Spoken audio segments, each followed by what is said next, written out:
Hello, everybody. Today I'm talking about Dusthana houses, 6th, 8th, and 12th houses. This is the complex karma of life. Uh, I did this lecture at the Maharishi Parashara Conference 2022. And actually, I had done a whole masterclass on Dusthana houses. So, this is a lot more information about them, and I'm sharing with you. So, let's explore.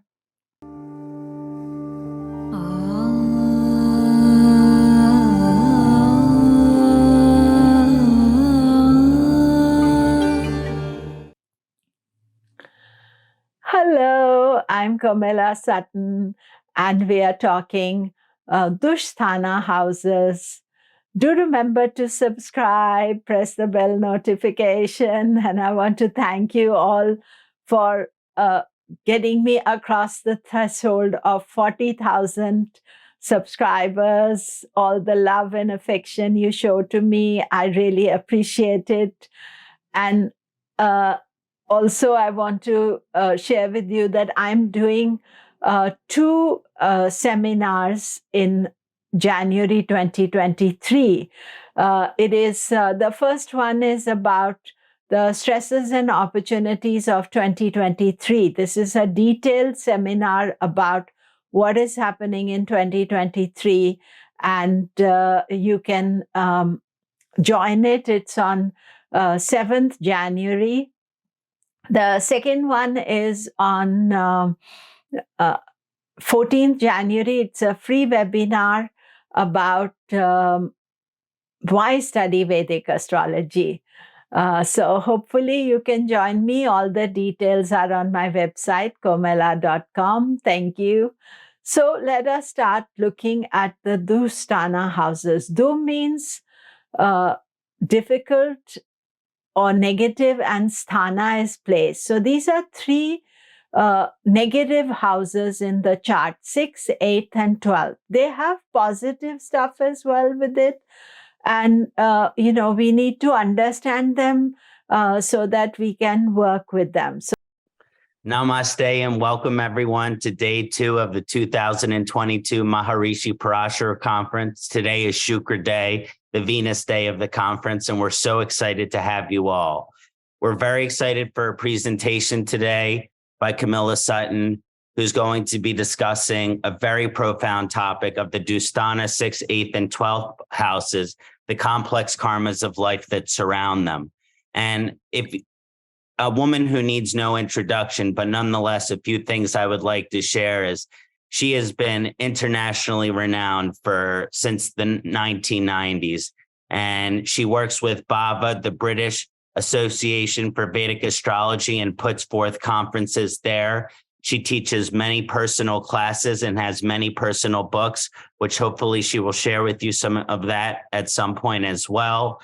So excited to have you here again today, Komilla ji.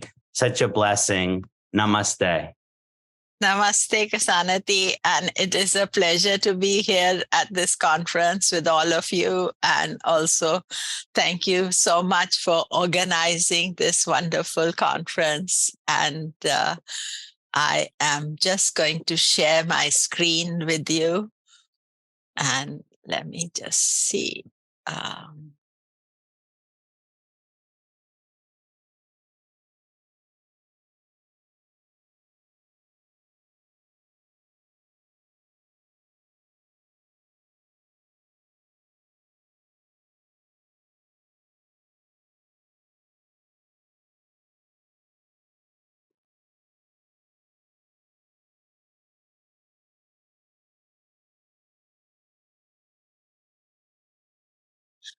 So we are at the Maharishi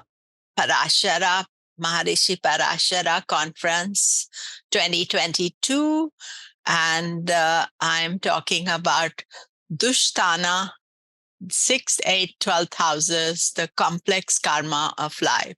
And this is Lord Saturn, who is in charge of karma. So, and here we see This is me in South India. We were just driving down and we found in the middle of the road, somebody had left this idol of Lord Ganesha. So beautiful picture. And my website is komilla.com, and you can see all the stuff there. And I'm going to start with the chanting. And Om Gam Ganapataye Namaha. Om Gam Ganapataye Namaha. Om Gam Ganapataye Namaha. Om Vakratunda Mahakaya Suryakoti Samaprabha Nirvignam Kuru Me Deva Sarvakareshu Sarvada. Om Gurur Brahma Gurur Vishnu Gurur Devo Maheshwara Guru Sakshat Param Brahman Tasmai Shri Guruve Namaha. Om Adityaya Somaya Mangalaya Budaya Cha Guru Shukra Shani Bhyascha Rahuve Ketave Namaha. Om Him Kundamrilalabham Vetyanam Paramam Gurum Sarvashastra Pravaktaram Bhargavam Pranamamyaham.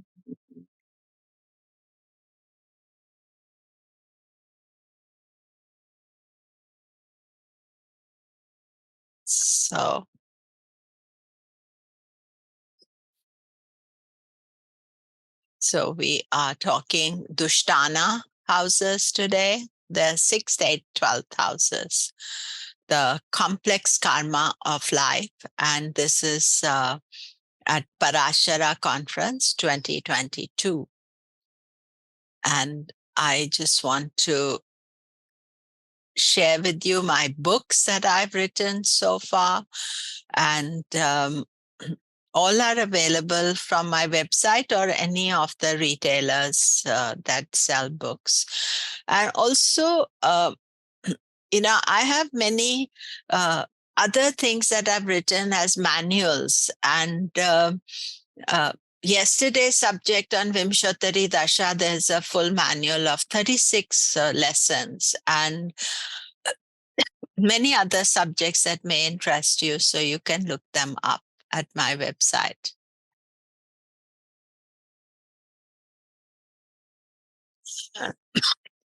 So Dusthana, it's a mixture of two words, Dur and Sthana. So, excuse me. Dur means negative and Sthana is place. So 6th, 8th and 12th houses are Dusthana houses. They are unfavorable houses. The planets that rule them create problems where they are placed. Planets placed in Dusthana are troubled. 6th house and its lord causes obstacles, injury, disease. 8th house creates unexpected transformation. Lord troubles the signification of the house it is placed in. Planets in the 8th bring long-term health problems. 12th house and Lord causes loss. Benefics placed in these houses are spoiled, as are the significations of the houses they rule. Malefic planets will do well in the 6th house.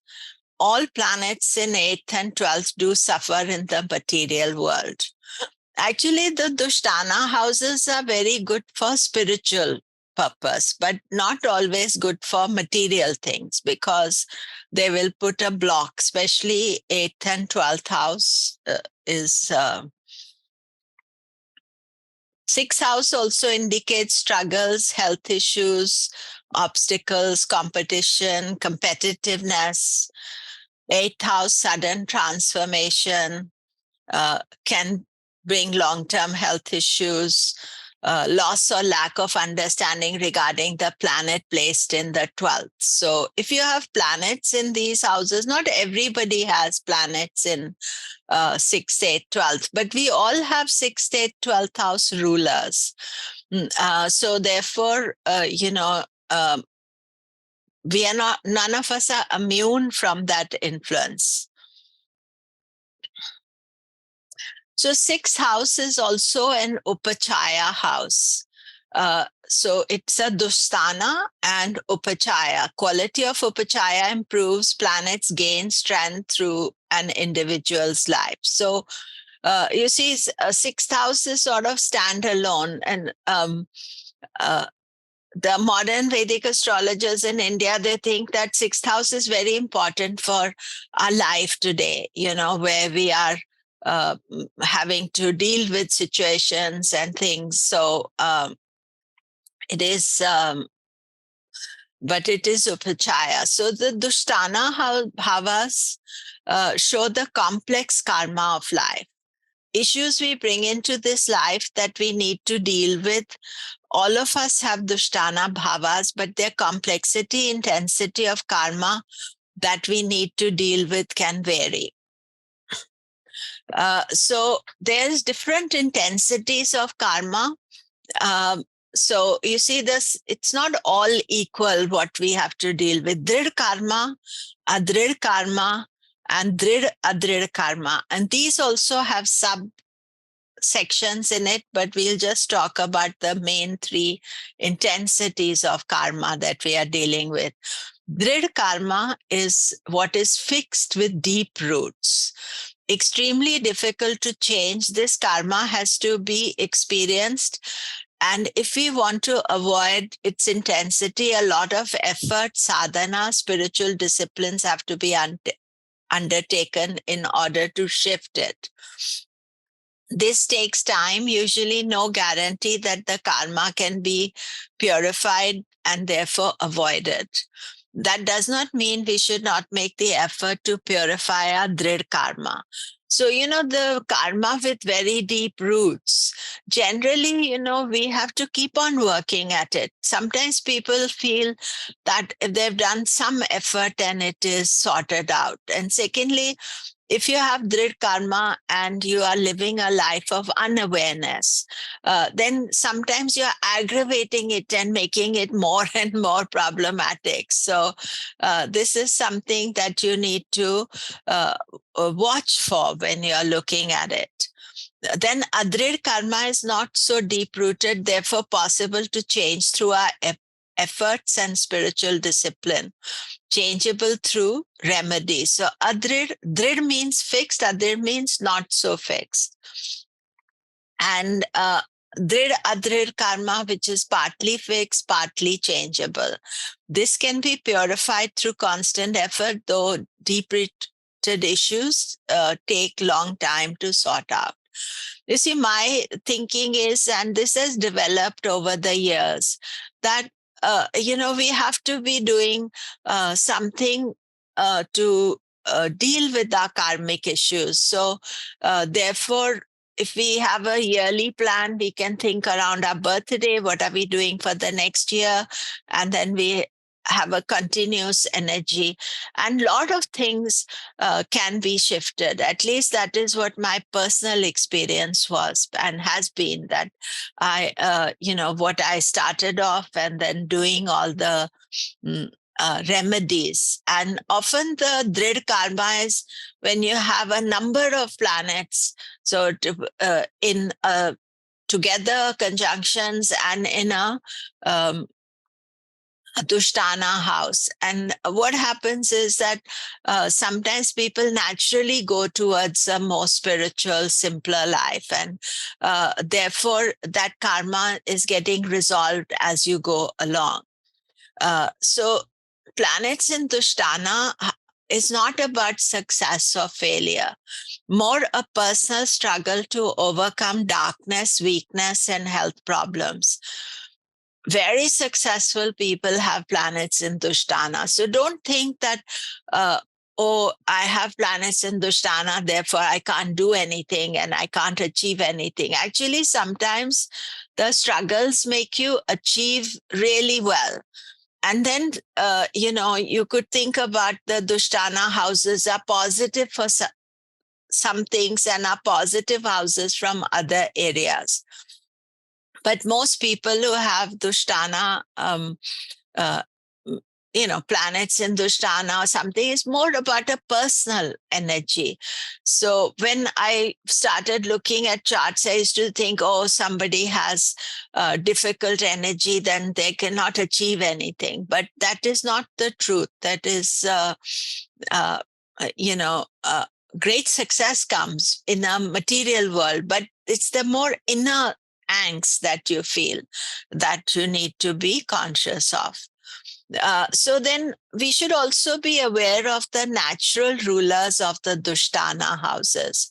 So the sixth sign is Virgo, eighth sign is Scorpio, and 12th sign is Pisces. So these signs have some element of, quality of change or transformation. Sixth sign Virgo also believes in service. Scorpio has to transform, change. Pisces is very spiritual, moksha plan sign. So, understanding the natural rulerships is good. And if you have planets in these, even though they may not be in 6, 8, or 12, there is some aspect of that Dusthana energy that comes in.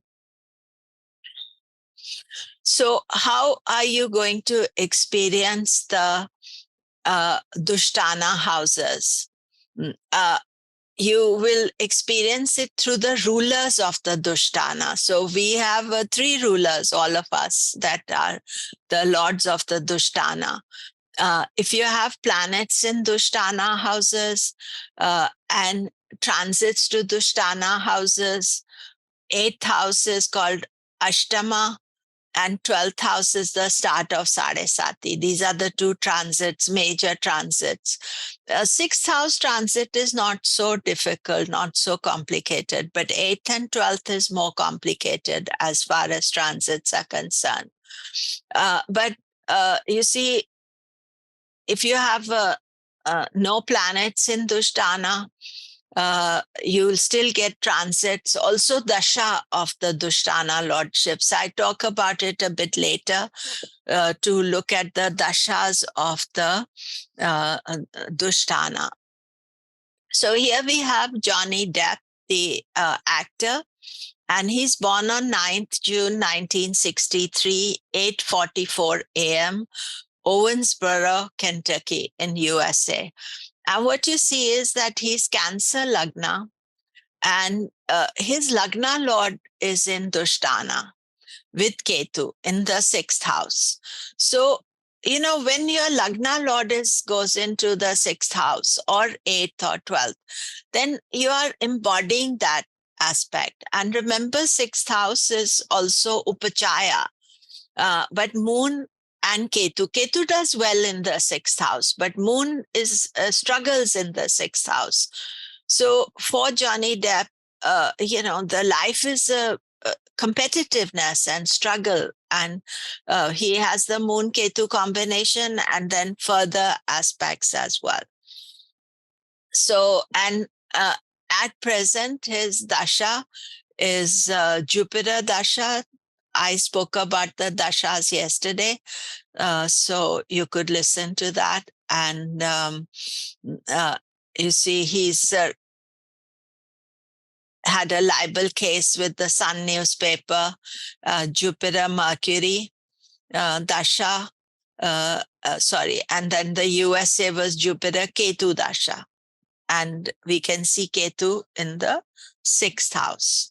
And lordship, Jupiter rules the 6th house and the 9th house. So you see right now he's in Jupiter Dasha. So he's experiencing both aspects. Now, what is interesting in the which rulerships is more powerful? The rule is about the Mool Trikona. So Mool Trikona of Jupiter is Sagittarius. So Jupiter is in Sagittarius, rules the 6th house, and Jupiter is in the 9th house. But you see, a lot of his Jupiter Dasha has also been struggle because, the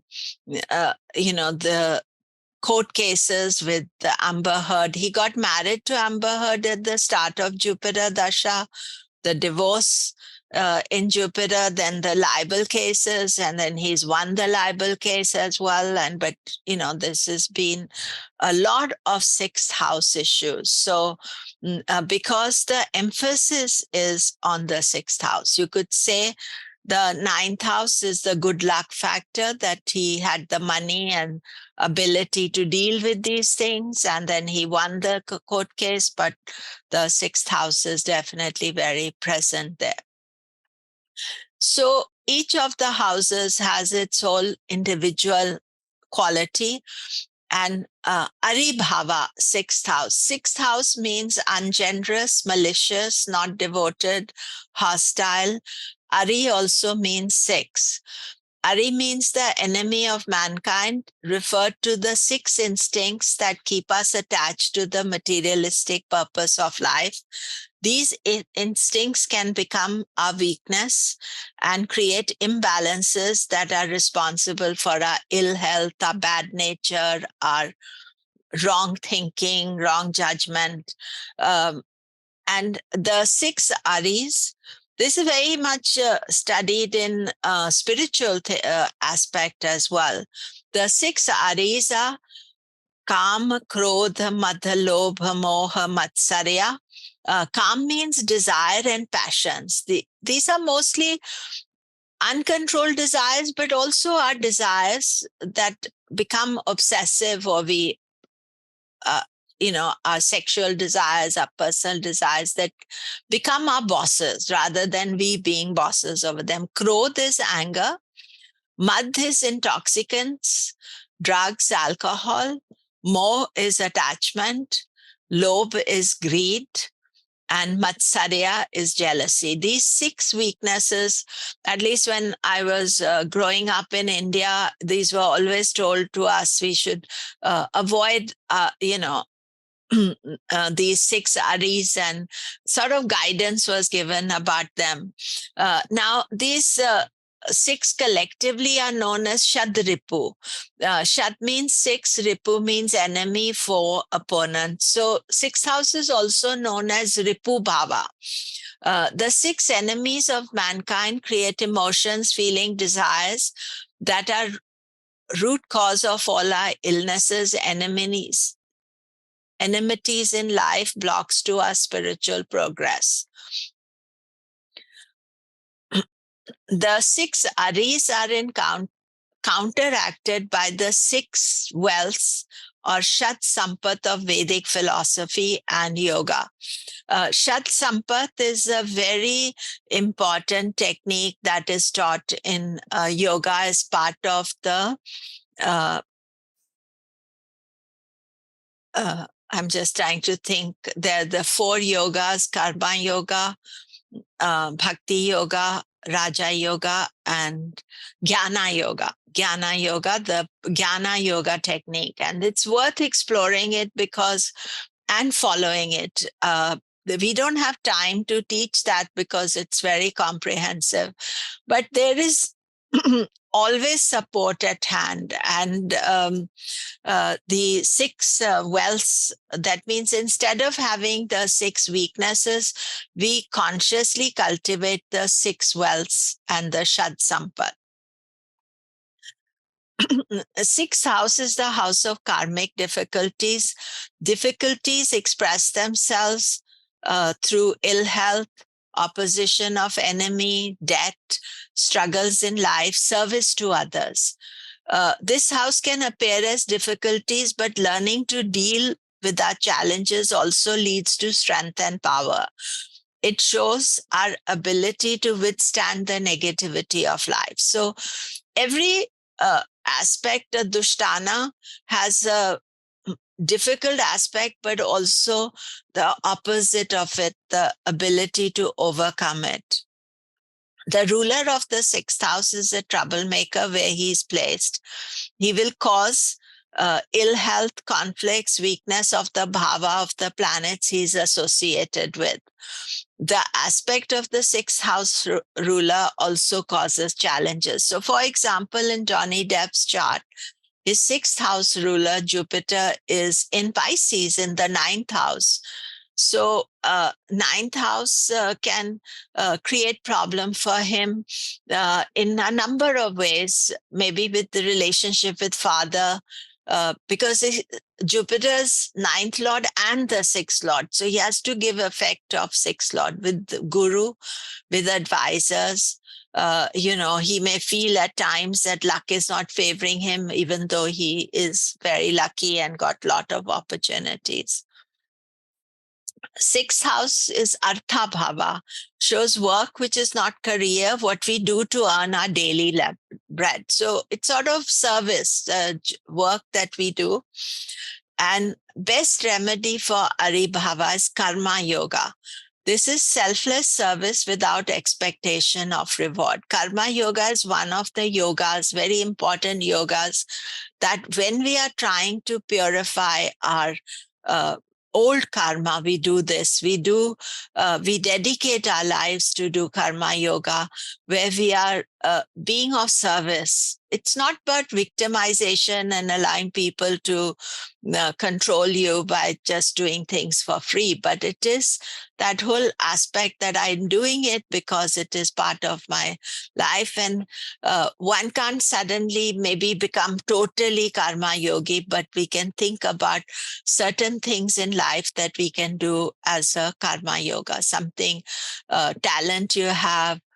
You can teach. If you're an artist, you can do something. There are lots of things, just being service of somebody that you can think about as not thinking, okay, if I do this, what are they going to give back to me? That's the whole concept of karma yoga. Sixth house and health. The sign that rules your sixth house, placement of the sixth house ruler, conjunction aspects of sixth house ruler all show physical problems and weakness. So, wherever your sixth house lord is placed, if he's in the sixth house itself, it gives you very good health, ability to withstand competition, overcome anything. But the Lord, if he's placed somewhere else, then that area can be a problem for you. So the negative aspect of sixth house is disease, accidents, lack of good judgment. So if, say, you have benefics in the sixth house, then sometimes, you love your enemies, you love what is not good for you. That's why they don't like the benefics in the sixth house. Enemies who control you, your weaknesses can control you as well, not just outer enemies, the sign in the sixth house shows area of ill health of your chart. Where sixth house's lord is placed can bring issues to that house too. Then we already looked at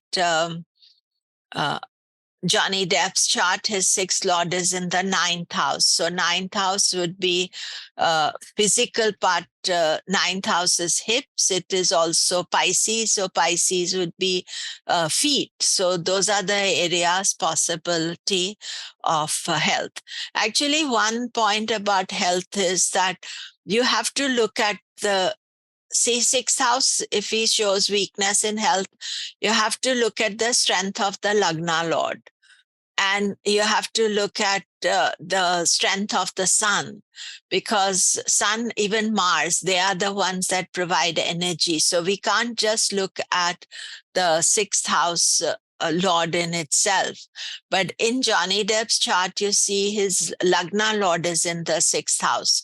So he may also suffer from some health issues, and also I would say lack of good judgment at times. And that is something that, once sometimes I think myself, I'm not such a good judge on this thing, so I try to manage it. I don't have any planets in the 6th house, but you try to manage what you feel is your weakness.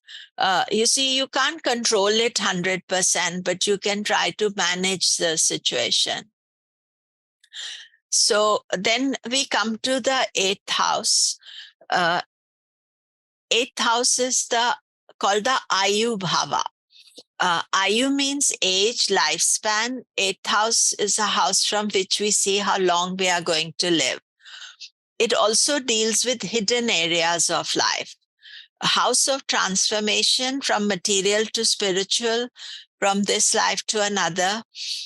Usually, 8th house brings unexpected transformation and can create an unsettled life.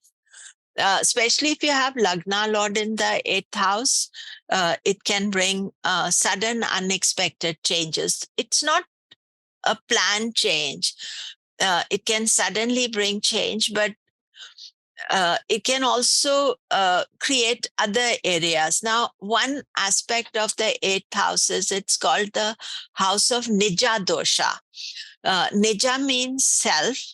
Dosha is mistake. So it is Nija Dosha means own mistake. 8th house deals with mistakes made in past life that cause problems in this life. We need to do remedies to purify this old karma. That means that the belief is that things that come to us from the 8th house, these are some things that we have created ourselves and, of course, forgotten all about it. And now we face the music, we face the issues connected to it. So it is important to think about doing the remedies and but the most key factor with difference between 6th and 8th houses, whereas 6th house is the house of service, 8th house is a moksha house. Here the soul understands the need to change so that it can begin its journey on a spiritual level. They can be entrenched issues that hold back the growth, but the aim is for moksha. So you see, the point about the 8th house is that these Nija doshas, these weaknesses from past life, the issues that we are, sometimes they can become big issues. And until we resolve those issues, the whole idea of self-realization, moksha, is that it can only come if we are we can overcome that and we change ourselves and we let go of what our entrenched aspects are, what we are attached to. And there will be some issues there. Each chart is individual and has to be studied. So the Karaka for Ayu Bhava is Saturn. I forgot to give Karaka for Ari Bhava, the 6th house Karaka is Saturn and Mars. And Karaka for 8th house is Saturn. Saturn deals with longevity, but Saturn also deals with awareness of how to deal with the old karma that we need to resolve and to move on. So planets in the 8th house gives long-term health problems. If you have a planet in the 8th house, you know that whatever the signification of the 8th house is, and this is 8th house from the Lagna, it can give hidden wealth, legacies, gifts. If you have Mercury in the 8th house, you are almost 100% going to inherit. Why Mercury in the 8th house? Because Mercury is the heir apparent, and the heir apparent becomes the king. after somebody's death. So 8th house, you don't get it at birth, but after somebody's death, you can get a legacy or you can get big inheritance. It deals with sorrows, debt, secret sins, secret weaknesses. You see, 8th house, 6th house, 8th house, and 12th house are hidden houses. They are not visible from the Lagna. So we don't understand what is lying there. And so sometimes our secrets or secret weaknesses can get manifested too much. Power, manipulation, accidents, delays, mysticism, kundalini, hidden mysteries of life, foreign travel, sudden endings, divorce. It is Maraka for spouse as well. You see, 8th house, very important for those of you studying astrology because you will have planets in the 8th house. Long-term illness according to the planet placed here, sexual diseases, drugs, addiction, mental problems, colon, rectum. So a lot of health issues that are connected to the 8th house. And you see, illnesses are considered because we have predisposition to certain illnesses also. It is considered like a karma that we have inherited. But we can do something in the sense we can take care of ourselves and, the health problem may not be as acute if we are conscious of it. So this is Sadhguru Jaggi Vasudeva. And those of you who know him, he's quite well known as Sadhguru. Here we see that the Sadhguru has Taurus Lagna. He has Rahu in the 6th house. As a malefic, Rahu does very well in the 6th house. Moon in the 8th house. And that moon would have drawn him towards spirituality. You see, what I notice with the gurus and the great teachers is that they have the key to how to deal with these issues. It's not that they don't have the issues. And here we can see moon in the 8th house is also Marana Karaka Sthana. So not the best position. And his 8th house lord is Jupiter, and 6th house lord is Venus. They are both placed together in the 5th house. So you see that 5th house energy. But Venus is also Lagna Lord. So Venus and Mars, they are the ones who can be Lagna Lord and 6th or 8th Lord. So something inbuilt in him could be competitiveness, could be some struggle he deals with, and why did he go towards his spiritual journey? You see, that is important. And 8th house moon definitely needs, yoga, meditation, sadhana, all the things that I don't follow Sadhguru, so I don't know a lot about him. But I'm sure that he follows all these things that are there. And Rahu in the 6th house can make him very competitive as well. Rahu is a good placement in the 6th house. And then we also want to look at the Navamsha chart. You see, you don't study anything without looking at the Navamsha chart. We will look at Johnny Depp's Navamsha in a little moment, but here we see, one sec, Navamsha is giving some underlying issues. And here in the Rashi, we see he's Taurus Lagna. So one very important thing when you are looking at the degree of the Lagna, it's 18 degrees 37. Navamsha changes at 20. So it's not necessary to see a different Lagna. So the Navamsha is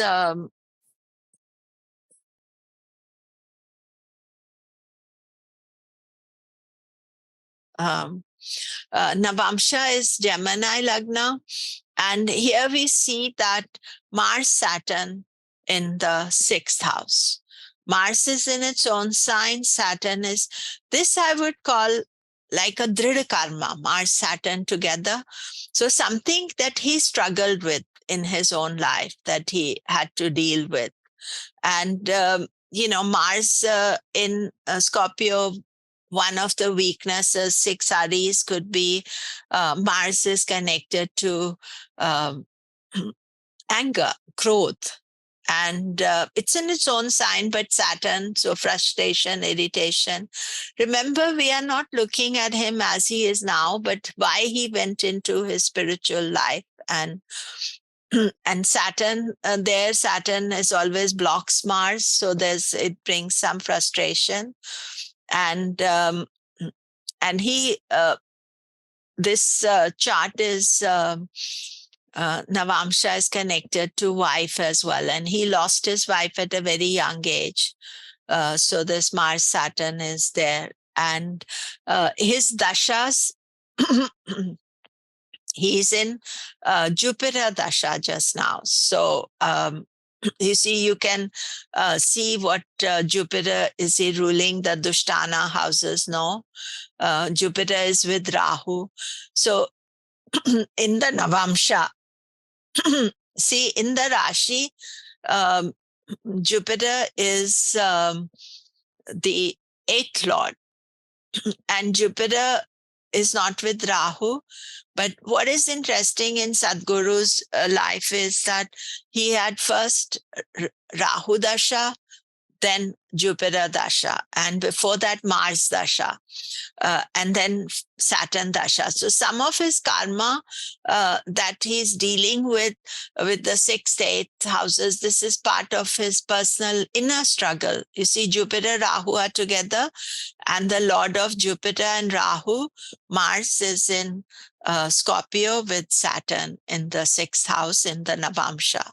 So you see the chart you have to study from many different points of view. Also, 8th house lord in the 6th, this is a Viprita Raja Yoga.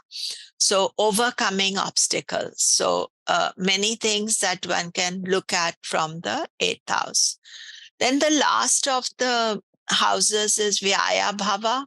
Vyaya means loss or expenses. It is the house of loss, decrease, wastage, and decay, where we spend emotionally and materially, end of our life or ending of every sort. However, every ending with it brings about new beginnings. Venus is exalted in Pisces, which is the last sign of the zodiac. It represents the last act where we merge with the infinite, merge the individual consciousness with the eternal. Here, the loss does not only represent loss on purely physical terms, but also understanding the truths about giving up our individual identity, learning about physical isolation, working with astral energies. Clairvoyance, intuition, divination, divisions between reality and dreams, subtle energies that we feel, experience, but do not understand. The time when we sleep, our dreams, the impact on our subtle mind. Here we can develop these powers through isolation and meditation. 12th house is your bed, and it's also the time to sleep. And the sleep is considered the most important healing aspect of our life, because during sleeping, we rejuvenate every day. So people who suffer from insomnia and inability to sleep, then that natural rejuvenation is not taking place every night. 12th house will create problems wherever it's placed. Planets placed in the 12th have major issues to deal with: isolation, loneliness, searching for moksha. 12th house is moksha bhava. This is the ultimate house of self-realization, where the soul merges the individual ego with the universal consciousness. Important aspect of Vyaya Bhava. This is something we should know, that while being a house for moksha, it represents the opposite too. What ties us down or bandhana. You see, the Aruda of the 12th house is studied for marriage because it is the house where we give most to, because we are giving. And so planets in the 12th house also represents what you are attached to. And unless you can let go of that attachment, the bandhana, only then you can move on. And the karaka for Vyaya Bhava, Vyaya means expense, and loss, is Saturn for sorrows and Ketu for moksha. These karakas are very important. I will come to it a little bit later. So here we have Madonna's chart, and Madonna here, 16th August 1958, 7:05 Bay City, Michigan. And Madonna's Lagna Lord, Leo, Sun is placed in the 12th house. 12th Lord, Moon is placed in the Lagna. And so you see that this exchange between Sun and Moon, this is a key factor for her. And you see, Sun is also Gandanta. So it's right at the edge between fire and water. So it hasn't stopped her from being successful. You see, this is what I say, that you have to look at a personal struggle. And she's very spiritual, but when she was younger, of course, I remember her at the young age. She was very sexual icon, and she had written a book also called Sex, and 12th house is sexual energy as well. So, when you learn to manage your sexual desires, you rise up to the more spiritual desires, and that also can create attachment. Venus in the 12th house does very well. It's the only planet that does well because Venus's natural place of exaltation is Pisces. So when you have Venus in the 12th house, it's channeling some of the Pisces energy. And this Lagna Lord in the 12th Lord in the Lagna, usually 12th Lord in the Lagna, or say 4th house, it keeps you traveling all the time. 4th house can make you live abroad as well. And as a superstar, Madonna, I'm sure, is traveling a lot. She maybe has homes in different places. She married somebody from Britain as well. She was married, living in Britain for many years, but traveling. So you see that Lagna Lord in the 12th or in the 12th Lord in the Lagna. And I've got her dashas here. And what you see here is that 1971, she came into Sun Dasha. And so that is Lagna Lord in the 12th house. So this particular time, she was not so much as recognized, and coming from a humble background, not wealthy background or anything. Then Moon Dasha, the opposite, and then towards the end of Moon Dasha, she started gaining her success. And then she's had Mars Dasha, Rahu, Jupiter. So those things, Rahu, Mars, 9th house, Jupiter, 5th house, Rahu, Jupiter. So even though Jupiter rules her 8th house, she may have had a lot of, changes and things that she's had to deal with, including a divorce and breakups and all those things. So these are something to watch out for. And so before I move forward, anybody has any questions, anything? We have lots of questions, Komilla ji. Would you like to go through them? 8 questions? Yeah, a few questions if we can go through Okay. some. Yeah. Okay, let me pick some good ones.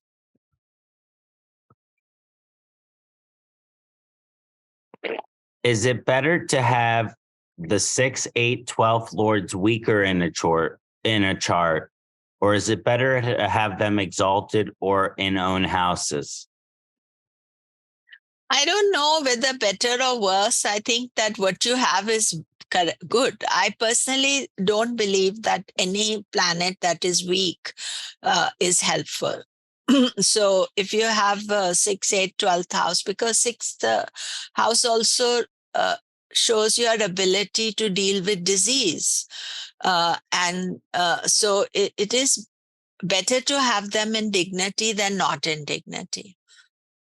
Thank you. And we have a couple questions here about Viparita Yoga. So could you explain a little bit more about the impact of Viparita Yoga and how it might play out in a, 8th house situation or something like that? Yeah, I think the whole concept of Viparita Yoga is that when planets 6th, 8th, or 12th houses, either the 6th house lord goes to the 8th or 8th house lord goes to the 6th or 12th, that they from obstacles they bring strength. And so that becomes a Viparita Raja Yoga. So a person with a Viparita Raja Yoga can overcome any obstacle because the rulership, I think that what is important to understand, the obstacle may still remain. Like if you have planet in the 8th house, the health issue may still be there. But if it goes into the 6th house, you have an ability to overcome that aspect. And it's a Raja Yoga. So people who have those yogas, they become hugely successful as well.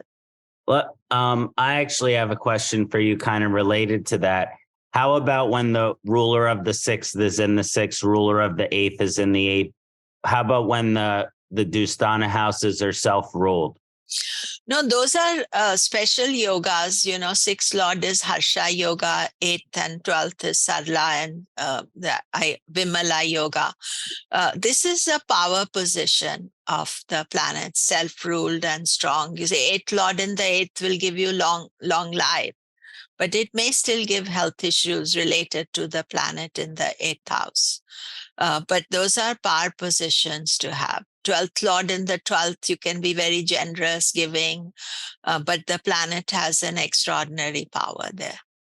It reminds me of something Dr. Vasant Lad used to say, which is if Saturn is in your 8th and it rules your 8th, you will have a long life with arthritis. Yeah.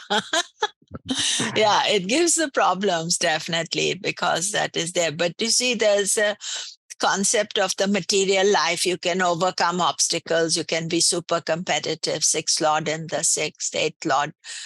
You can handle transformation. It will give you money because 8th house is house of inheritance as well. 12th house, search for moksha, spiritual things.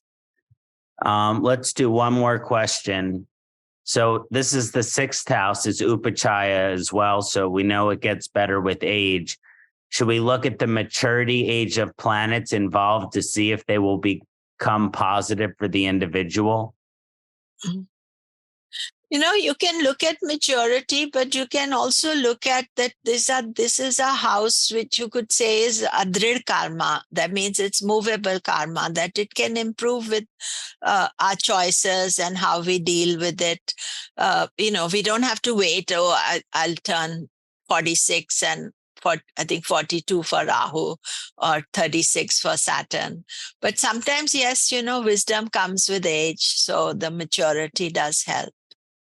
Thank you. That's 5 questions. You want to stop for now or you want to keep going? No, I think no more questions. We can answer them later because there's a lot to cover. And Lovely. Yeah. So, and I'll ask for questions in the middle of the aspect after a few more slides. So transit of the Ashtama Shani, transits to the 8th house. This is transits to Ashtama. I noticed this 2 is wrong.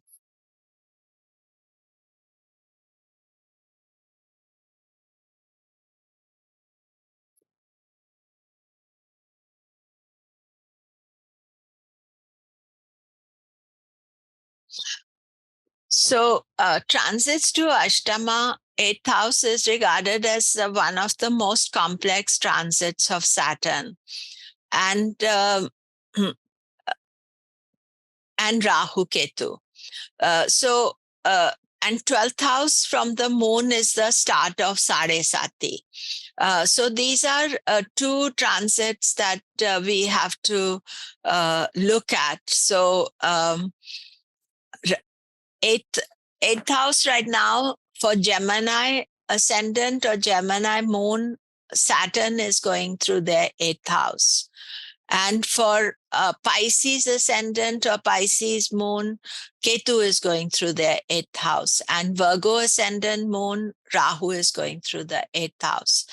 And Sade Sati, 12th from Sade Sati, moon is in right now is in Capricorn. Saturn is in Capricorn. So Aquarius moon is experiencing 12th from Sade Sati. I think the thing is this, that 8th house transit is quite complicated. And did I put 12th house? Yeah. Okay. Let's talk about 12th later. 8th house transit is quite complicated because what happens is that we are not aware of that transit taking place. It's not like when Sade Sati is happening or any transit going over the planet, you feel it. 8th house means that there can be sudden, unexpected aspects to it. And we are not aware that what is happening. And we experience that as unexpected situations. So it is really important to know that. And often there can be a sudden change in career or job. And with Rahu Ketu transiting the 8th house, it can bring the eclipses there as well. So there's an unexpected element of the 8th house. And so we have Kamala Harris, our vice president, 20th October 1964, 2128 Oakland, California. So here we see she's Gemini Lagna. I showed her chart yesterday as well, but Saturn is transiting her 8th house. She's actually in Rahu Dasha just now. I don't think I brought her Dasha, but she's in Rahu Dasha just now. But the main thing is this, that she is experiencing the 8th house transit. So 8th house from Rahu, and she's also getting Rahu going over her moon. But this is a main transit. Now, you would think this is difficult transit for her. But during this transit, Saturn went into Capricorn in January 2020. And during this transit, she became vice president as well.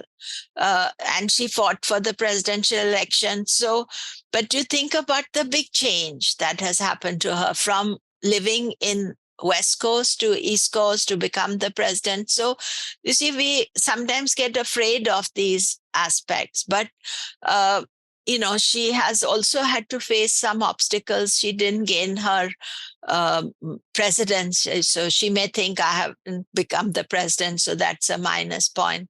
And even her ability to establish herself as a kind of vice president, she's had a lot of obstacles there.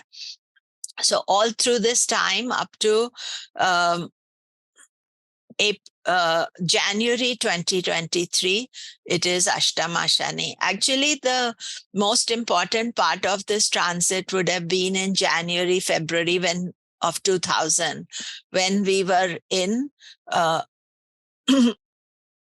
COVID was about to start. You see, Capricorn, Saturn is would have transited first degree of Capricorn. But my experience of Ashtama Shani is that it is unexpected and it gives issues unexpectedly. So therefore, we have to be conscious of it when it is coming. And then transits to the 12th house. Rahu is, 12th house is the start of Sade Sati. And I feel that this, when Saturn goes to the 12th house, so right now it's in the 12th house for Aquarius moon. And from January, it will go into the 12th house for Pisces moon. But we had in 2022 a short trip of Saturn to Aquarius. So Pisces have experienced the start of Sade Sati. And one of the things about Sade Sati, which is a 7.5-year transit, is that we tend to make mistakes at the start of Sade Sati. And we do some things that then bother us a lot during the Sade Sati as well, because there's this extreme restlessness that comes over us, and we do the opposite to what Saturn is actually saying. So mostly in the transits to the 12th house, I see a transit as a start of Sade Sati. Or if your Lagna Lord is in your 12th house, I look at the transits of the Lagna Lord in your 6th, 8th, and 12th house by transit. So that is something else also to study. When your Lagna Lord is 6th, 8th, or 12th, that means you're not functioning fully well at that time. You can look at the Moon Lord as well, but those are not necessarily bigger transits unless your Lagna Lord is Jupiter or Saturn, but mostly they stay for a short while in that area and they move on. But the Saturn transit, Ashtama and Saturn 12th house, they are the biggies and something that you need to look at. So this is Tom Brady's chart, and his moon is in Pisces. And what we see is that he got this mini start of Sade Sati from April to July 2022. Now Saturn has gone back to Capricorn, but he's still in his 25th nakshatra. It's a separate class, but here we see that that is the time where the mind is unsettled, and again from January onwards. So it is important to recognize that. Of course, his divorce, after many years, the divorce came through at that time. They started thinking about divorce at that stage. So, and maybe earlier as well, but the Sade Sati, the start of Sade Sati, even though it was just 1 foot and then went back again, it's 4 months is a long time to make a decision. And looking at Tom Brady's chart, what you can see is that his 6th Lord is Saturn, 8th Lord is Mars, and 12th Lord is Sun. And he is, Mercury is in the 12th house. So he is at present in Venus, Jupiter, Dasha. So these two planets are not connected to the Dushthanas. Is he Venus, Jupiter? No, Venus, Saturn. Sorry, he's in Venus, Saturn, Dasha. So Saturn is 6th house Lord. So 6th house placed in the 11th house of earnings. So this divorce definitely would cost him something. 6th Lord in the 11th house of. So he's in Venus, Saturn. So he would need to think about how he's going to, distribute his wealth, or in a divorce, both sides have to deal with it. Okay, there we are. So welcome back, everybody. We are on part 2 of the Dusthana houses, and thank you for your excellent questions as well. And so Nicha Bhanga Raja Yoga. So when planets, which is debilitated in the Rashi chart, is exalted in the Navamsha, so if Venus was in Virgo, oh, sorry, this is the wrong one that I've got. I should have had the, so just one sec. So this is Bill Gates' chart that I want to show you. One sec. This is the Viparita Raja Yoga. One sec, it's not Nicha Bhanga.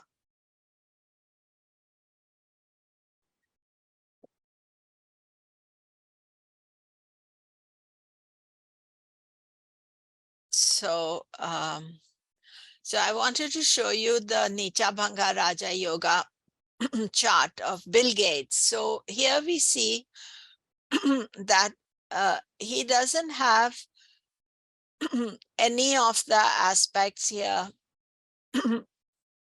from the Lagna chart.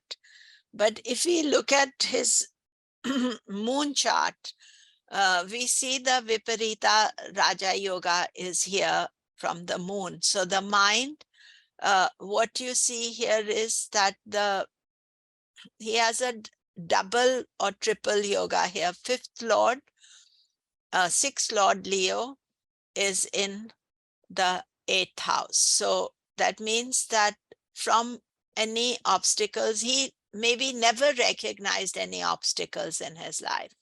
And especially from his mind, that anything was there had to be converted and had to be overcome.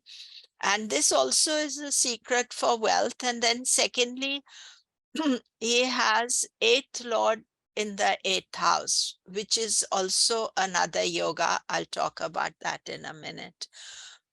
So the Harsha Yoga, 6th Lord in the 6th. You can even have an exalted planet in the 6th house, but generally 6th house is occupied or aspected by malefics. Its Lord is in the 6th, 8th, or 12th. So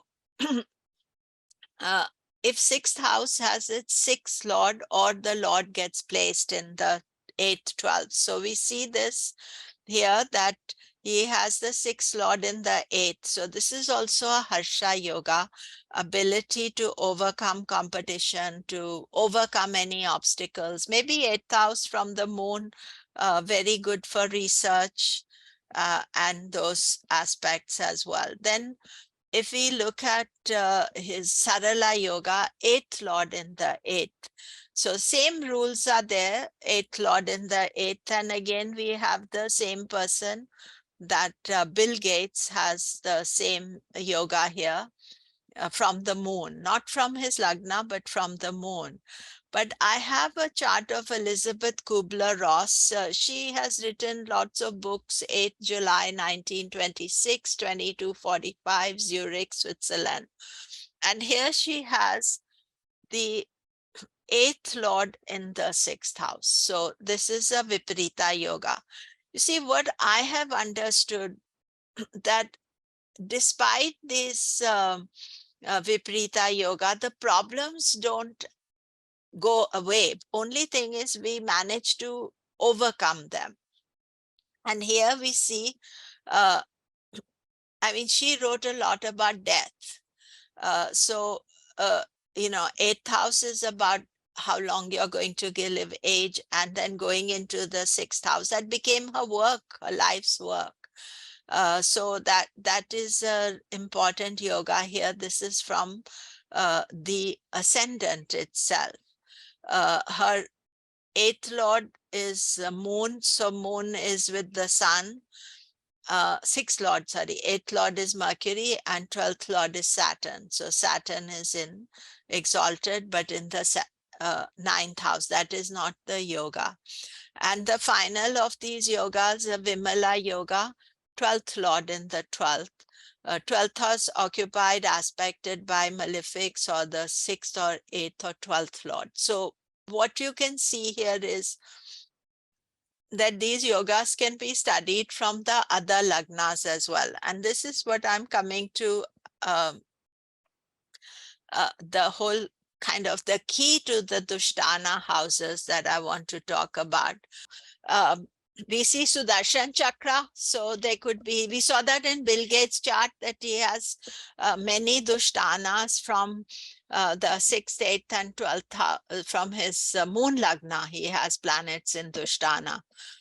Then Dasha Lord, which is your specific right now, what is any Atma Karaka, Karakamsha is lagna, Aruda lagna, Dusthana houses in Navamsha, other Varga charts. So I made a various lagnas, and they're not as yet enough lagnas for Johnny Depp, but it is really fascinating to look at his chart. So this is his lagna. So we can see lagna Lord is in the 6th house. And he has Rahu Ketu, 6th and 12th. And 12th house Rahu can give him big loss of money as well, expenses and other issues. 8th, here this can also be a Viprita yoga because he has Aquarius co-ruler Saturn or co-ruler Rahu. So as a co-ruler Rahu, Aquarius Lord is in the 12th house. So he can overcome opposition as well. And he has, this is from his lagna. Then let's look at from moon as lagna. That's the next step. So moon as lagna, here we see Jupiter is in Mahapurusha yoga from the moon, but look at the 3 planets, 1, 2, 3, and Aruda lagna. Ascendant is 8th from the moon, but Sun, Venus, and Mercury in the 6th house from the moon. 2 benefics, Aruda lagna. His reputation has been seriously trashed.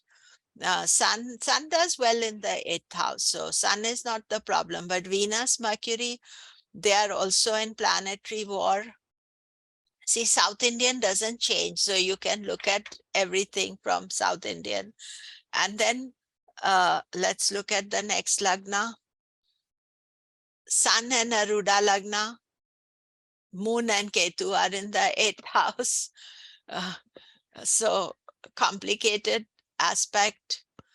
And then Atma Karaka is lagna. Saturn is his Atma Karaka. And Rahu is in the 6th house. Rahu does well in the 6th house, but Mars in the 8th from Atma Karaka. Therefore, Mars is disruptive to marriage, sudden difficulties. Moon, Ketu in the 12th from Atma Karaka. So again, all the houses, and Atma Karaka is what is your soul is meant to achieve. So opposition, transformation, loss. If we look at his chart from the Atma Karaka Lagna, I didn't make the Karakamsha Lagna. But then look at the Navamsha.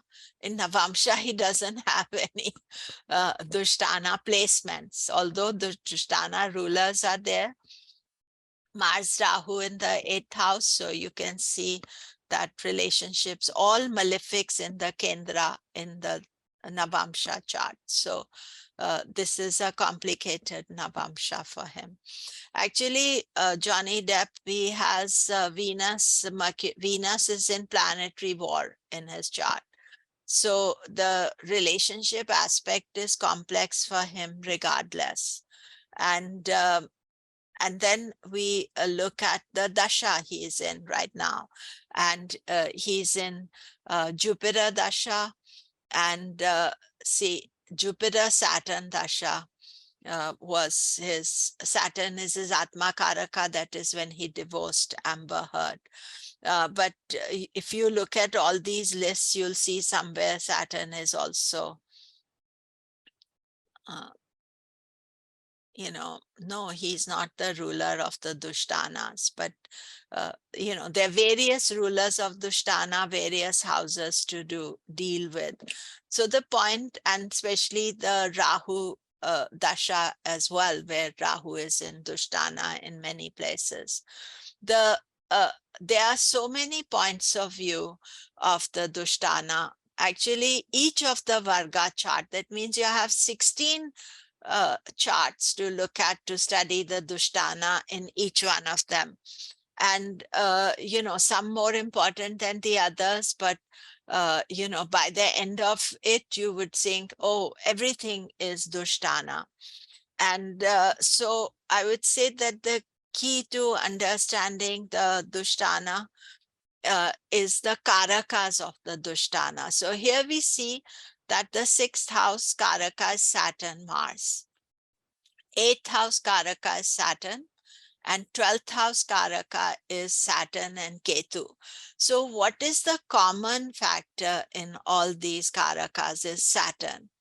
And therefore, you see, doing a remedy for Saturn is most important. And I remember that my Guruji, when I started learning Jyotish, he said, the remedy I need to do is for Saturn. I have Saturn as a lord of my Dushtana as well.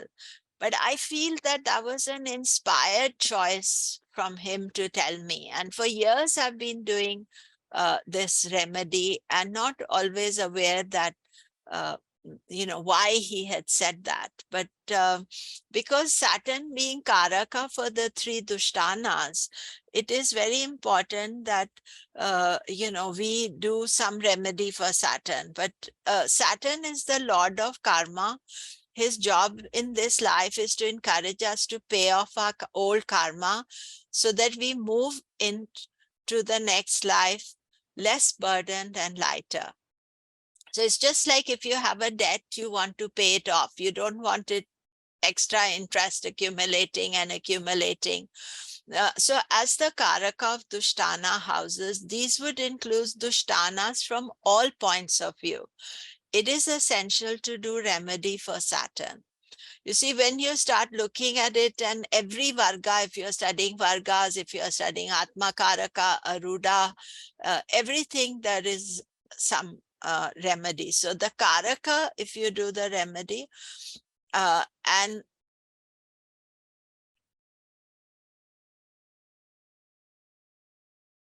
so what are the remedies to do? So the most important remedy is karma yoga, selfless service. Some of the words my Guruji said to me when I first started learning Jyotish, he said, Saturn demands you do something for him. He's not saying you spend money on him. You do something, and then only Saturn is happy with you. And so karma yoga is the best remedy you can include in your life, something, selflessness, doing something for others. Then take care of your future by being aware of the karma you're creating, making the right choices, being aware of the karma you create, wise use of Panchanga, Mahurata, following a dharmic path. Choices you make today influence your future in this life, next and next, right? Just like the fact that choices you made yesterday in previous lifetimes, now they have become the negative choices, let's say, not the good choices, have become your Dushthanas, have become your karmas that you have to deal with.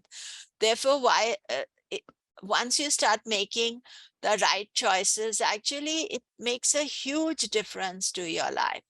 And if you think about it and follow, so then Deepika, it talks about restraint or self-control. Deepika says that if you practice self-control, the planets do not bother you. So restraint in all actions is essential. This is all part of your future planning, as well as restraint is part of a spiritual practice where we learn to control our senses and desires. We should be conscious of our desires and learn to regulate them. This is essential during challenging transits, dashas, your chart. So this restraint aspect is called pratyahara, where we consciously, it is part of the Raja Yoga Sutras, one of the 8 limbs of yoga, pratyahara. That means you learn how to restrain your actions.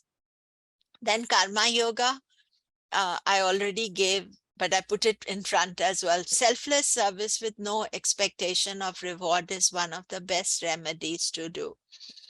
Then seva, service. Seva is also like karma yoga, but it's like you're doing service to your elderly parents. Seva can be done at temples, spiritual organizations, other voluntary work for good causes.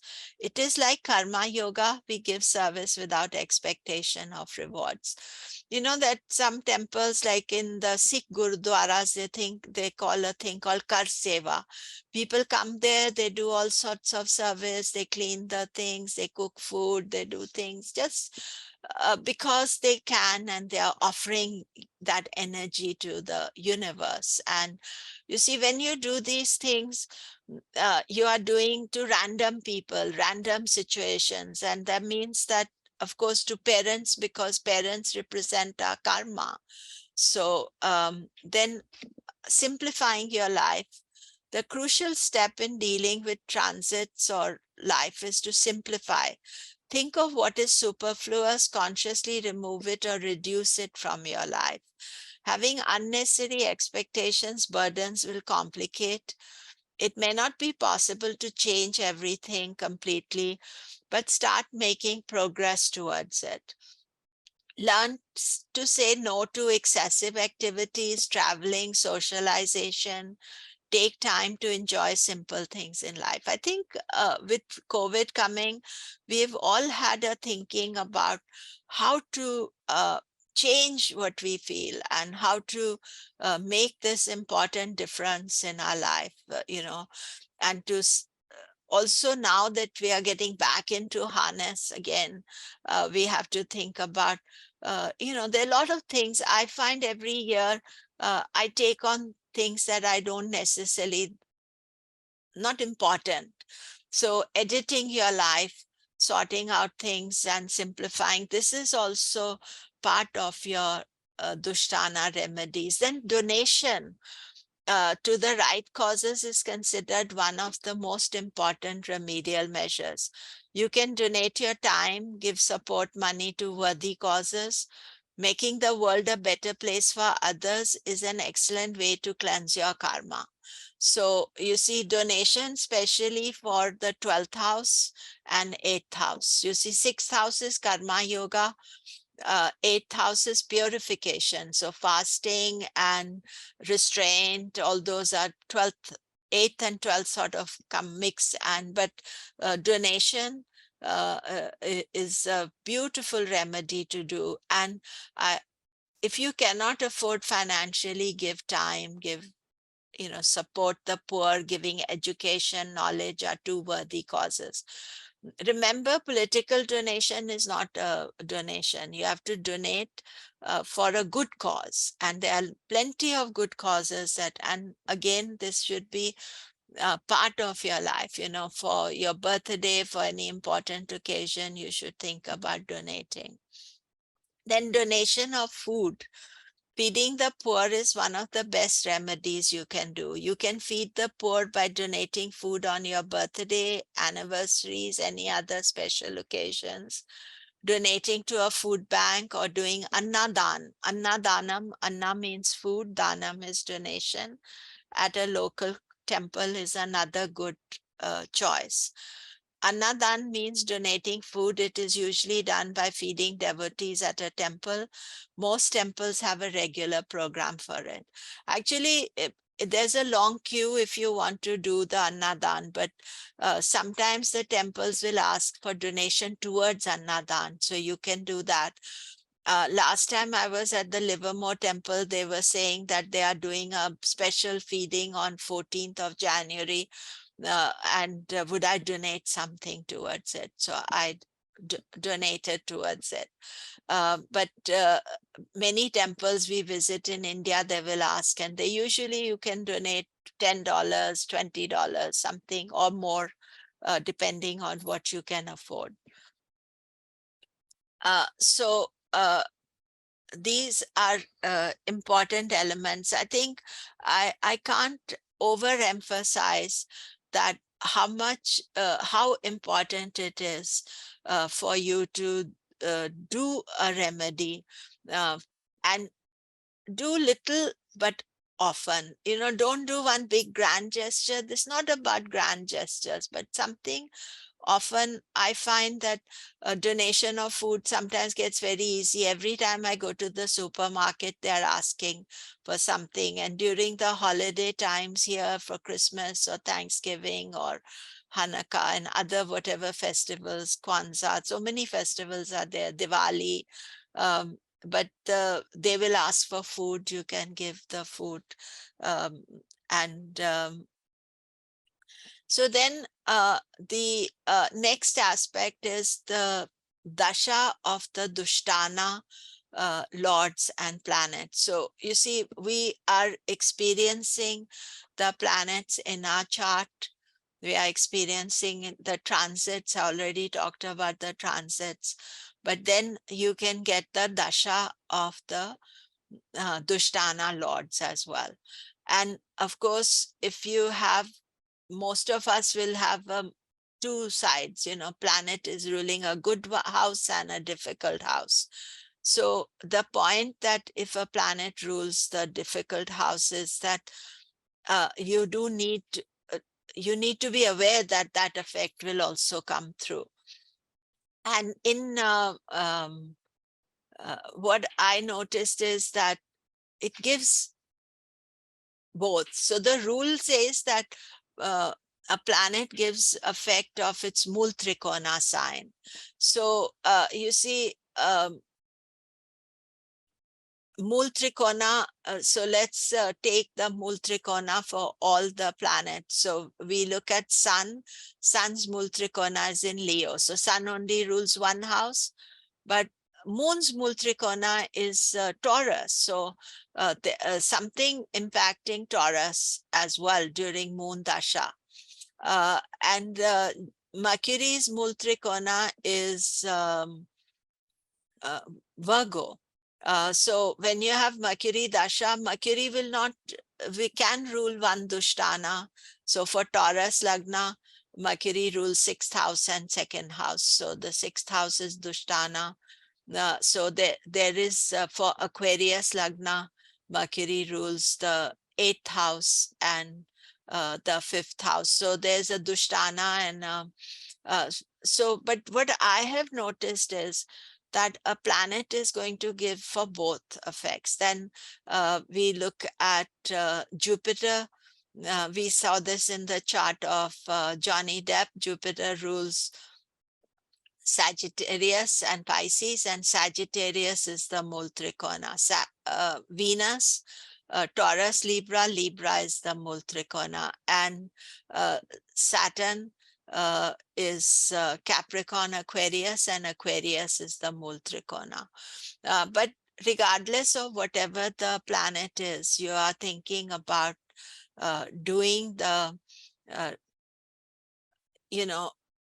expecting the results from both sides, both houses. Don't think that just one house result will give.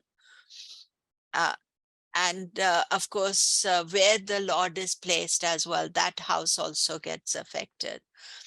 So I have Kevin McCarthy's chart here. And those of you, maybe not all of you know, Kevin McCarthy is the leader of the Republican Party in the House of Representatives. And he has just he's trying to win the leadership. He is a potential speaker of the house. It's all very complicated for him, but he has a very interesting chart connected to the Dusthana placements. So we see his Taurus Lagna, and see Rahu in the Lagna is very political. So when you have Rahu in the Lagna, this is exalted Rahu. And he's right wing, and he's very complex personality. Saturn, strong Saturn in his 10th house. He's born 26 January 1965, 1240 Bakersfield.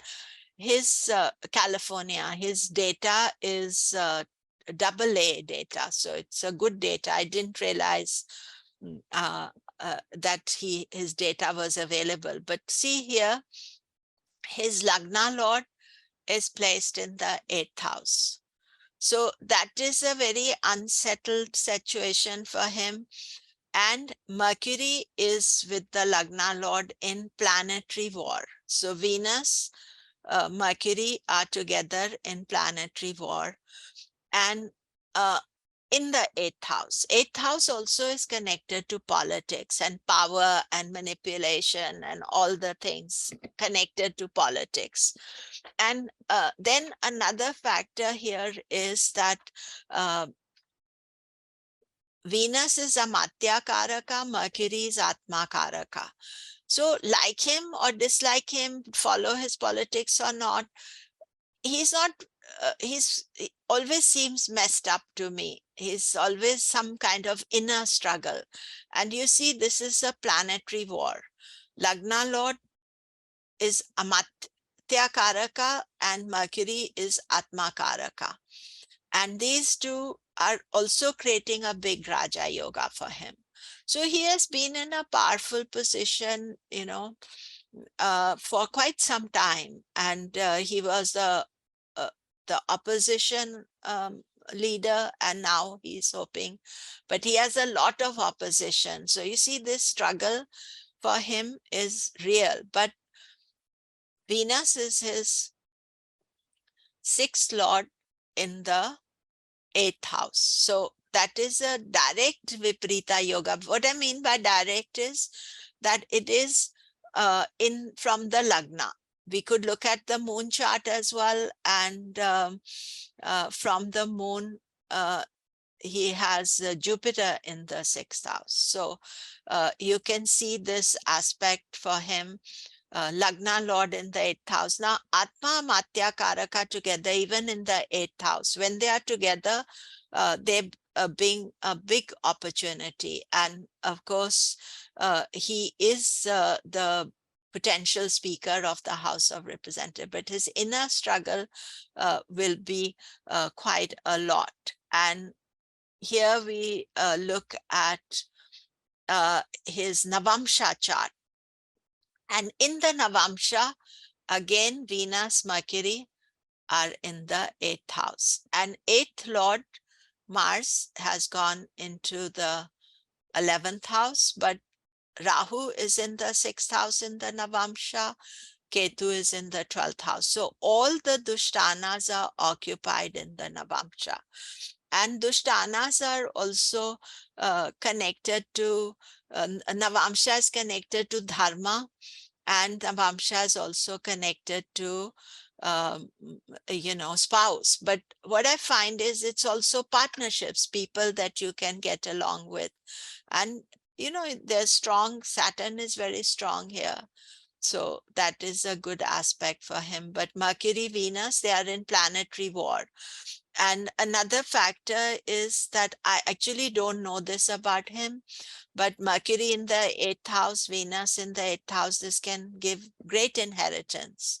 So maybe he has inheritance money.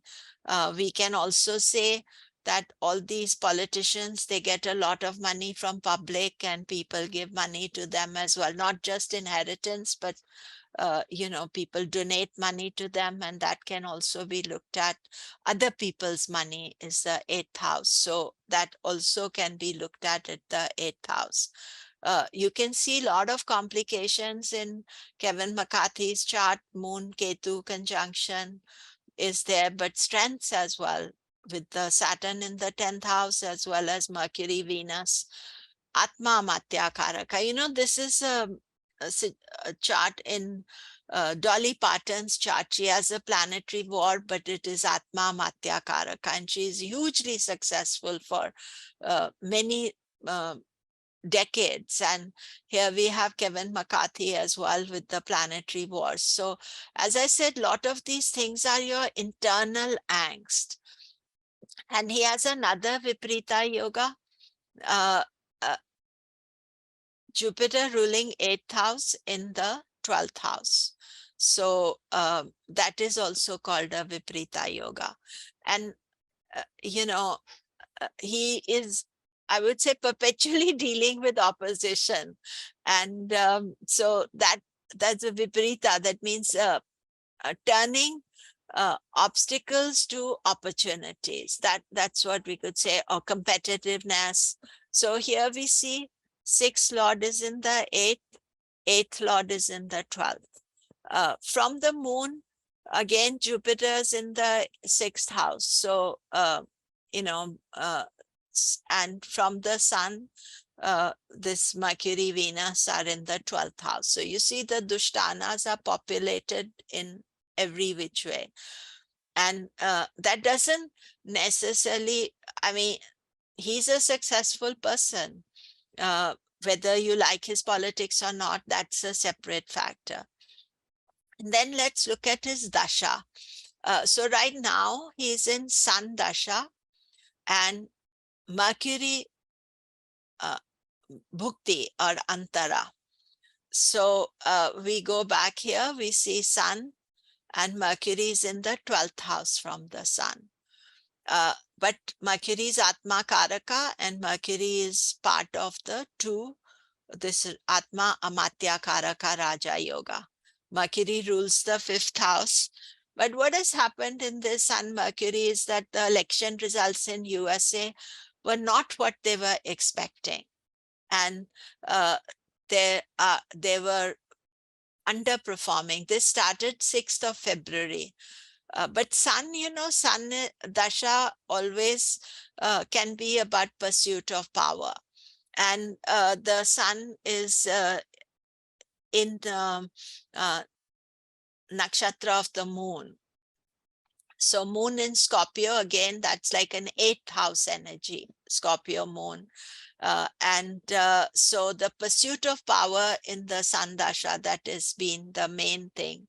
And Sun Mercury, Mercury is in the 12th house. Now what you see is the next Dasha, because his confirmation of getting is on 3rd of January. So 13th December 2022, he goes into Sun Ketu Dasha. And what we see here is that from the Sun, Ketu is in the 11th house. And Ketu is very difficult to judge what Ketu is going to do. And Ketu is in Jyeshta Nakshatra and the Lord is Mercury, Atma Karaka. So there is some aspect of Mercury very much present here, and the 8th house as well. So secret dealing and all the political thing. Another interesting factor for Kevin McCarthy is Jupiter is in the nakshatra of Venus, and again Venus is in the 8th house. So 8th house is very powerful here for him as a aspect. But it would be interesting to see, you see, Ketu being a past life planet, you don't know whether he's going to give or not give. But Ketu is in the 11th house from 11th house from the Sun. So you see, this is from the Dasha Lord point of view. Mercury is 12th, but Mercury has a role being Atma Karaka. He's very powerful from that point of view. So then one more chart Maria Callas. Maria Callas was a diva, opera singer, and she had a very complicated relationship with Aristotle Onassis. And even while he was married to Jackie Onassis, that relationship was carrying on. And here we see Scorpio Lagna. Scorpio Lagna naturally also rules the sixth house. So there's some kind of sixth house energy built in to Scorpio.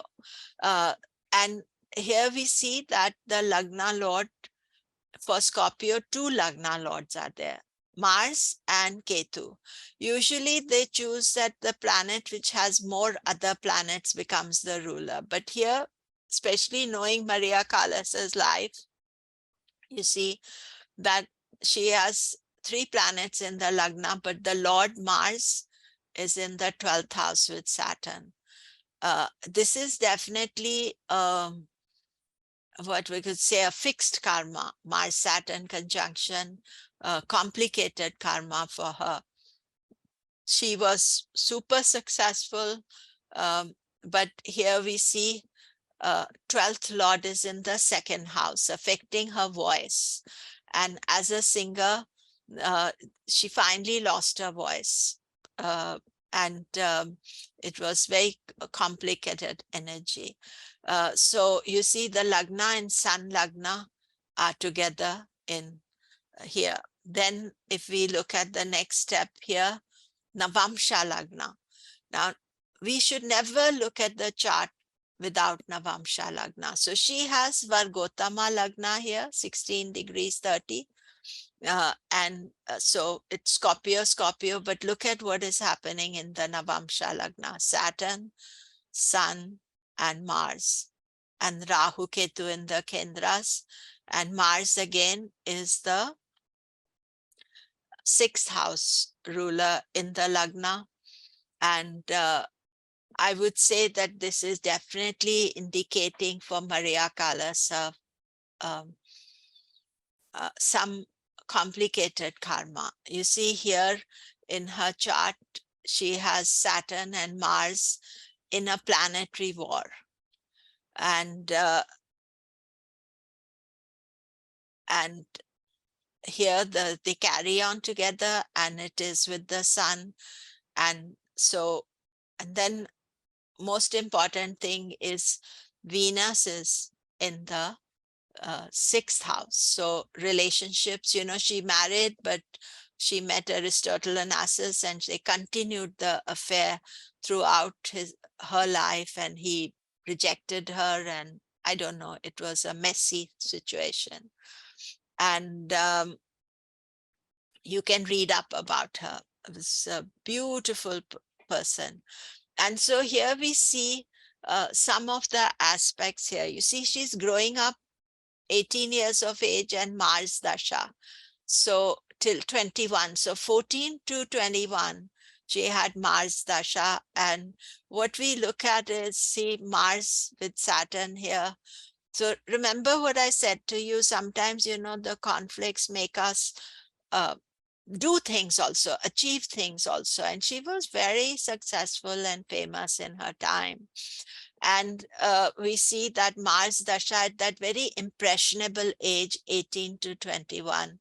And see here again, Mars, Saturn, Sun all together. Sun is the 10th Lord. So career becomes very important to her, but all these aspects are together here. And then it was followed by Rahu, 1945 to 1970. And we can see Rahu is in the 10th house. Sorry, excuse me, went too far. Rahu is in the 10th house in the Navamsha. It's in the 10th house in the Rashi. Rahu Ketu are also Vargotama. So she was a superstar in her time, and we can see that Rahu. And then here you can see that Rahu Venus Dasha was when she met Onassis. And Rahu Venus see, in the Rashi, Venus looks quite okay. It's in the second house, but it is in the Navamsha that you can see the problem of Venus. Seventh Lord in the eighth house. So this is some old karma that she had to deal with, work with. And part of that karma was because it was an extramarital affair. She was married to somebody else and she met him and he targeted her, whatever it is. And she is, although she's born in New York, she was Greek as well. So you see that aspect here with her Rahu Venus Dasha. And she lost a child in Rahu Sun Dasha, and she died in Jupiter Dasha, Jupiter Rahu Dasha. So she was addicted, and she was only 53, so she died very young. And you see, Rahu at first glance looks quite good. See, Rahu 10th house, its 10th house is an excellent position for Rahu. Its Lord Sun is a Matya Karaka in the Lagna. But when we look at this position in the Navamsha chart, you see that Rahu's Lord Sun is placed with Mars and Saturn, and eighth Lord, which is to do with age, Mercury is with Ketu. And in the Navamsha as well, eighth Lord remains the same. So you see, when you have a Vargotama Lagna, the lordships remain the same. So the Dushthanas will continue with that aspect as well. So so that is it for me today. I just wanted to tell you about my conference, which is 26th to 29th of January. The topic is Nakshatras. Actually, the details are not on my website, so they'll be in the next week. I have an online seminar on 7th of January where I'm talking about planets of 2023. You may like to attend that. It's all on my website, komilla.com. And my courses that are beginning in March. I have a number of courses. The foundation course, rules of interpretation, and prediction techniques. Every year I do them. It's a very serious course. There are 36 classes and there are 2 timings you can choose, and they're live. That means I am there for each of the classes. And the advanced courses on Panchanga. And again, every detail is on my website and you can look it up there. So that is it for today. I'm happy to answer any question you may have. I see there were a lot of questions, so we can do a lot of questions because we have time. Yes. Let's have some fun. Mhm. So let's go back from the beginning. Are fixed karmas related to fixed signs mutable to mutable signs? Actually, not necessarily, but I just showed this chart here of, one sec, let me just, of Maria Callas. You see the Saturn, Mars together in planetary war, Saturn, Mars together in the 12th house, then aggravated by Saturn, Mars, Sun in the Lagna, so that this is a fixed sign, but not necessary for it to be fixed sign or mutable signs. It's really a multitude of aspects that are there. Then you would look at that. Thank you, Komilla. So this is kind of a 2-part question that I'm combining. So one asks if the moon or sun is in Swarashi in the 8th house about the dasha. And then the other one just asks about how about some remedies for the moon in the 8th house. So there's some questions about the moon and sun in the 8th. Yeah, I think moon in the 8th is a difficult position, and the remedies are really similar to what I gave for Saturn remedies. It's very good to do yoga, meditation, restraint, simplify your life, what you do, lifestyle choices, all those things, they impact the moon. And so when you have an 8th house moon, your mind is very unsettled. So all what you can do, even walking in nature, there's remedies have to be taken on 3 steps. One is a practical remedy, which is day to day. Then you can think about yogic remedy, not just doing asana practice, but asana, pranayama, pratyahara, uh, do's and don'ts of life following. And then spiritual remedies like going for a, chanting, mantra practice, temple visit, pilgrimage, all those things. Thank you, Komilla. What would you say about having a high 6, 8, 12 Ashtavarga? Favorable or unfavorable? According to me, nothing is unfavorable. If you have those high points, then that energy is important to you. So you see, each thing has a positive impact. Like 8th house can be research, it can be inheritance, it can be transformation in a positive way. 8th house can also be addictive personality. So when you have high points, that means that you are using or at least trying to use it for the good purpose. Is the placement of a graha in Dusthana house in D1 or Navamsha chart more impactful? So I think the question is the placement of a graha in 6, 8, 12 more impactful in D1 or D9? No, it is obviously D1 is most impactful because it's in your face. That's the starting point. But then you would look at the D9 as well, because that is the foundation.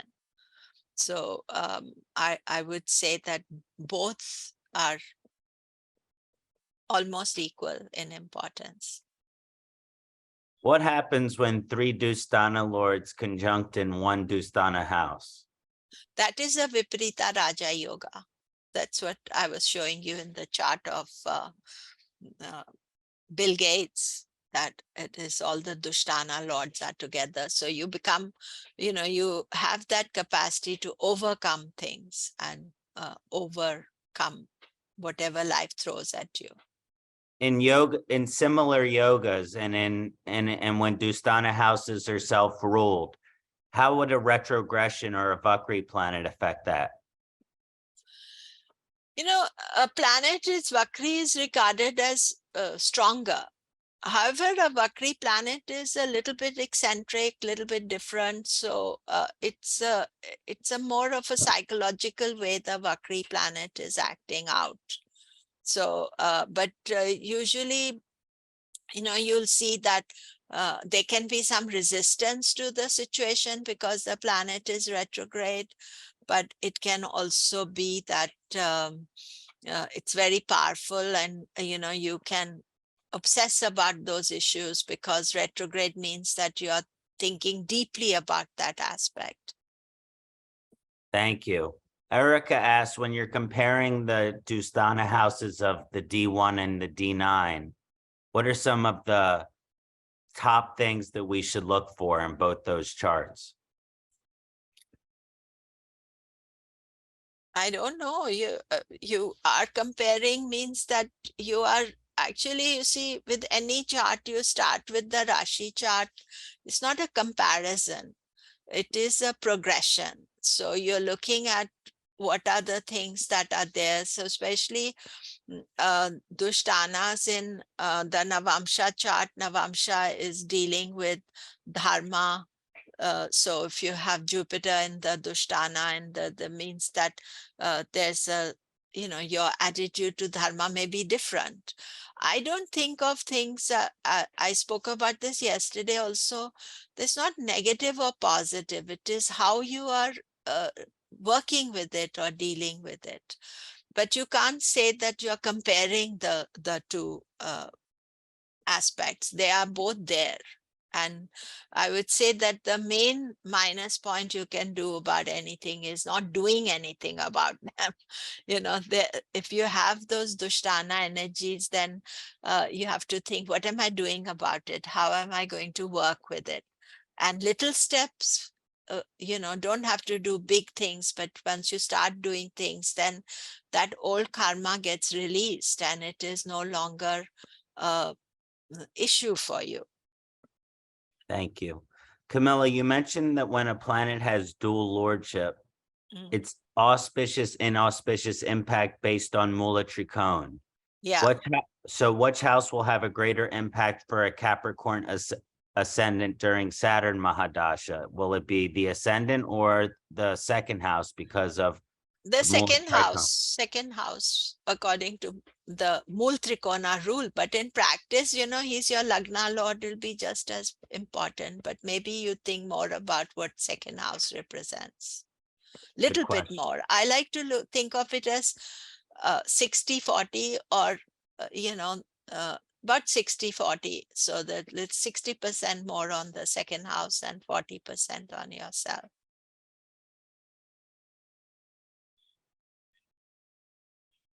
Okay, you answered that.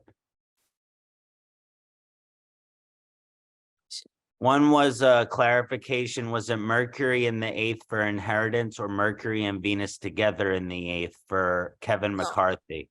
Mercury. I thought so. Yeah, it's, I'm just putting this picture here. Yeah, Mercury, definitely. Because Mercury is the, you see in the planetary cabinet, Mercury is the prince who becomes the king. So Mercury in the 8th is the planet that gives you a big inheritance. Yeah, sorry, Kasana. Komilla, why is it with Rahu and Ketu in the 8th and 2nd cause problems? Well, second house is house of childhood, because the first house after the Lagna. So it's also the extended family support, money, food you eat, your wealth. 8th house is, transformation, change. Generally, in analyzing Rahu Ketu, always one position is difficult. You'll see with Rahu that they both are not positive. So second house, usually if you have Rahu in the second house, not such a problem. But Ketu is more complicated in the second house because people feel faceless and not recognized. And Rahu in the 8th house obviously can be interested in all the wrong things of life. Actually, Ketu in the 8th is quite okay from a spiritual point of view. But with Rahu Ketu, because they deal with the unfulfilled past karma, their position is complicated in, wherever they are. We're making good progress on these questions. So are specific donations or seva recommended for a Capricorn Lagna for Jupiter in the 6th and Saturn in the 8th? And we could even extend that question. Are there a specific type of donation or seva recommended for different Lagnesh, depending on Dusthana position? I think no, because seva is seva, karma yoga is karma yoga. So you don't need to specify it. You have to be in, once you start doing these things, there's this trickle down effect. You start doing for one thing, it affects all the Dushthanas. So you don't have to, the thing is that you have to be doing the seva, and it will affect all the houses positively. Thank you. What remedies would you suggest to balance out the ruler of the 6th and the 7th? What do you think about the 6th depositing in the 7th, the ruler of the 6th? Well, the remedy is whatever the planet is, you can do the remedy for that. So whatever your 6th lord is sitting in the 7th house. The main problem is that 6th lord in the 7th creates an enmity with relationship or breakup of relationship as well. So you have to try not to I would say on a practical level, have to control arguments and, opposition or competing with your partners. But I would say, one can't be perfect, but you have to try to work on things that are, so like in argument, argue on the correct things. Don't always argue on on everything doesn't need to be argued on, or competitiveness as well. So you have to learn how to manage that. Of course, if you have the dasha of that sixth lord coming, that is the time that is complicated. As far as marriage is concerned, there are many remedies people do for relationship, and one is, of course, doing puja on Friday, today being Venus's day, and Venus is the karaka for marriage. When we visit temples in India, we see a lot of people, it's usually the women. They go and light a lamp, and they take flowers and offerings to the goddess on Friday, and they worship every Friday. I presume they do it every Friday, but you could think about Friday as your special day for relationship, and developing that as a date night, no argument day, something special as a day. But you can do mantra chanting for Venus, for, uh, uh, you know, uh, because Venus being the karaka, karakas are very important. And without looking at particular charts, I would say there are a number of fasts. We are just finished a fast, Karva Chauth, that is done for a relationship. There's a fast done in September, Swarna Gauri Vratam. There are many fasts people do to keep a long relationship. So they work on it on an annual basis. Excellent. And so this is just a comment for Moon in the Eighth. Someone suggested offering water to thirsty people or offering water to gods in your home. So that was just a comment that was made for the Moon in the Eighth. No, And that's then, a really good remedy.